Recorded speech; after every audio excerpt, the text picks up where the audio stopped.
Your mind doesn't peak in your 20s, it peaks in your 50s. So if you're foggy at 45, it's not your age, it's what you're doing every night. The beer, the late dinner, the phone time, that's sabotage, and I did it all for years. I'm Chris. I went from a lean, clear-headed software guy in my 20s to a foggy dad bod project manager. Then I fixed my sleep, and a lot of other things got easier. Today, I'm down over 75 pounds. I haven't needed an alarm in over a year, and I'm clear-headed from the moment I wake up. So, if the science says the best years are still ahead of you, why do you feel like this? Because every bad night makes the next day worse. Do it long enough and it can just feel normal. I call it recovery debt, and today we're going to find out how deep in it you are. Now, you're probably thinking the fix is melatonin or magnesium or a bunch more coffee. Nope. You can't supplement your way out of this one. Trust me, I tried. This is a gut check. We're going to walk you through your evening, find the sleep killers hiding in it, and find out what to do instead. The first one, well, it's something nobody wants to hear. The nightcap. I'll apologize now because I do love a good IPA or scotch. Hello, friends. At least I did, before I quit drinking. Who am I kidding? I still love them, I just don't drink them. Okay, I'm not going to lecture you here, but here's what alcohol actually does. Knocks you out fast. Then it turns on you. Ever wake up at 3 a.m. wide awake for an hour? That's alcohol wearing off and your body going, what the f***? You didn't sleep through the night, you were unconscious, and then you were awake. Sleep and unconscious are not the same thing. Though if anyone asks, I was sleeping a lot in college. Seriously, alcohol is the most protected sleep killer on this list. It's built into the game, the wind down, the whole evening ritual. Nobody wants to change this one, and that's exactly why we stay hooked. The fix is fewer evening drinks, if any, I'm afraid. If you do, make them earlier and lighter. No getting tipsy on a double shot of whiskey, even if your 9 to 5 ain't working. Seriously, have a glass of water for every drink. You don't have to quit like I did, just back off enough to stop pissing your deep sleep away. Okay, that's a big one, but this next one is a close second. The afternoon coffee. Remember drinking coffee at 8 p.m. in college and sleeping no trouble? Back when you could stay up all night playing N64 and still make the 8 a.m. class, usually? Yeah, that party's over. Caffeine's half-life in the body is about 5 hours for young adults, and it gets longer as you age. So that noon coffee? For us, about half of it's still in your system at 8 p.m., and a quarter is still there the next morning. It doesn't always keep you from falling asleep, but it does tank sleep quality. And here's the kicker. Caffeine doesn't even prevent fatigue, it hides it. The tired keeps stacking up behind the curtain, and then you can't sleep well enough to get caught up. That is recovery debt. The fix is pretty simple. No caffeine after lunch. Period. When I did this, I stopped waking up randomly at night. Slept straight through, or until nature called. Those first two are the heavy hitters, but this next one is one you're probably doing right now, and is one of the most difficult to change. The phone scroll. Blue light blocks melatonin, your sleep hormone. Yeah, the research is a little mixed on this one. Some studies say it matters a lot, some say not at all, but more say it hurts than not, and clearly it hits some people harder than others. Is it controversial? A little. Do I care? Not really, it helped me. The fix here is screens off and lights dimmed an hour before bed. Yeah, that goes for Clash too. Put it down, man. Only warm yellow light after 7 p.m. And no, I'm not telling you to buy those funny orange glasses. I'm sure they work for somebody, but they look dumb as shit, and I don't want you getting beat up on account of them. Save the blue-white light for morning, and hold that thought because morning light is actually where this whole thing pays off. I'll come back to that. This next one is easier to change and much more filling. The 8 p.m. dinner.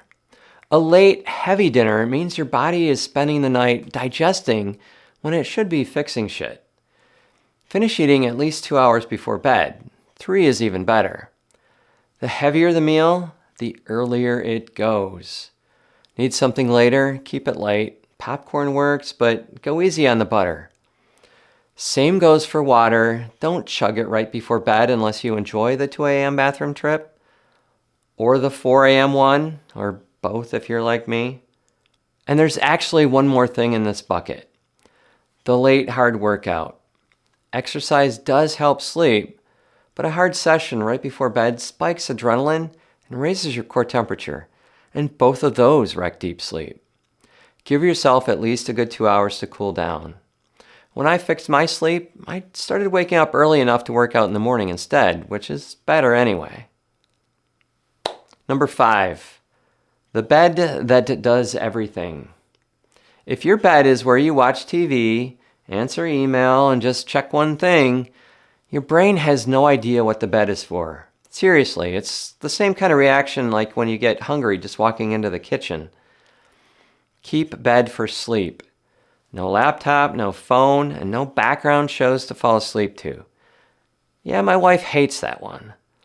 And while we're in the bedroom, set things cool like 67 degrees or use a fan if the thermostat won't cooperate. Keep it dark, blackout curtains or a mask. If you can see well enough to walk around, it's not dark enough. And keep it quiet, though you can use white noise or a fan if you need it. That's the check. 5 killers. Now, here's why clearing them matters more than any supplement you could take. Why this works. Sleep isn't time off. It's hormone control and cleanup. Every night, your body runs a repair shift, rebuilding tissues, resetting hormones, and appetite recalibration. Cut that short and you start the day with a half-cocked system. Now, that cleanup part, that's your brain literally rinsing out the junk that builds up during the day, including crap linked to dementia. That work only happens during deep sleep. Skip it night after night, and the junk sticks around. So this isn't just about feeling better tomorrow, it's about whether the lights are still on in 20 years. Put another way, mess with your sleep and your body chemistry works against you. Like extra weight in exactly the places you want it the least. Among other things. Understanding this is when it hit me. I was getting in my own way. My body always wanted to do the right thing, but I just wasn't letting it. So instead of dealing with the recovery debt we talked about, here's what you need to do. The replacement routine. Do a 30-minute wind down, light reading, paper only, a couple of stretches, deeper breathing, anything that isn't a screen. 60 minutes if you can swing it. I get it, it's a big change. My wife and I do a New York Times crossword before bed. It breaks us from the day, cues our bodies for sleep, and it's a great way to reconnect. Points, guys, points. Do the Monday ones, though, and end your day on a win. There's a link to the book we use in the description. Nice big print, too. Then, same bedtime, same wake time, every single day. Even weekends. I know, but only 1 in 3 adults gets enough sleep consistently. And that word consistently is the whole game. Your body loves rhythm. Same times, all week, locks in your clock and levels you up. Now I know what some of you are going to say, and no, sleep math doesn't work. 5 hours at night plus a 2-hour nap isn't 7 hours. Your body needs one big block to run the full repair. Naps are great on top of good sleep, not instead of it. And seriously, if you get good sleep, you won't feel like napping. Now, a side note that might save your life. Here's my PSA. If you snore hard, wake up gasping, or you're still exhausted after doing all this, talk to your doctor about sleep apnea. Don't guess, get it checked. Untreated apnea will f you up long term. I had it, I got it fixed. Minor surgery and some weight loss made it so I didn't have to wear a machine. And breathing got easier during the day too. Let me know in the comments if you want the name of the procedure. But until you can see your doctor, try nasal strips or side sleeping. I put a link to the strips I still use in the description. Yeah, I still use them. I just like breathing easy. And if it's your partner snoring like a chainsaw, get some earplugs or sleep in separate rooms, no judgment. But seriously, maybe they need the apnea discussion. Quick reality check. Shift work, weird schedules, and some medications can all wreck deep sleep no matter how clean your evening is. So if you've dialed everything in and you're still dragging, please talk to your doctor. The payoff move. Morning light. Remember that blue light we got away from at night? Well, in the morning, it's your best friend. Not only is this the easiest, most effective thing on this whole list, almost nobody does it. 15 minutes of bright outdoor light within 30 minutes of waking. More if you can. Studies show it boosts alertness, reaction time, mental performance, and it locks in your daily rhythm so that the night sleep hormone shows up when you want it. Still dark when you get up? Same for me. Get a light box at least 10,000 lux. Link in the description if you want to see my recommendation. Nail this one and every other fix gets easier. Paying down the debt. So, how deep in recovery debt are you? Count your killers from today's check and drop the number in the comments, 0 to 5. Be honest, and if you've already beaten some of these, go ahead and share what worked for you. Also, don't try to fix all 5 this week. Pick one killer to cut and one replacement to add. That's it. Next week, add something else. But if you want the fastest payoff, caffeine cutoff, consistent bedtimes, and morning light, those 3 alone can change your life inside of a month. Now, here's when you know it's working. You wake up before your alarm, you'll be clear-headed, and you'll need less coffee. The payoff is at the office too, when you're present and focused at meetings instead of fighting to keep your eyes open. I know you've been there.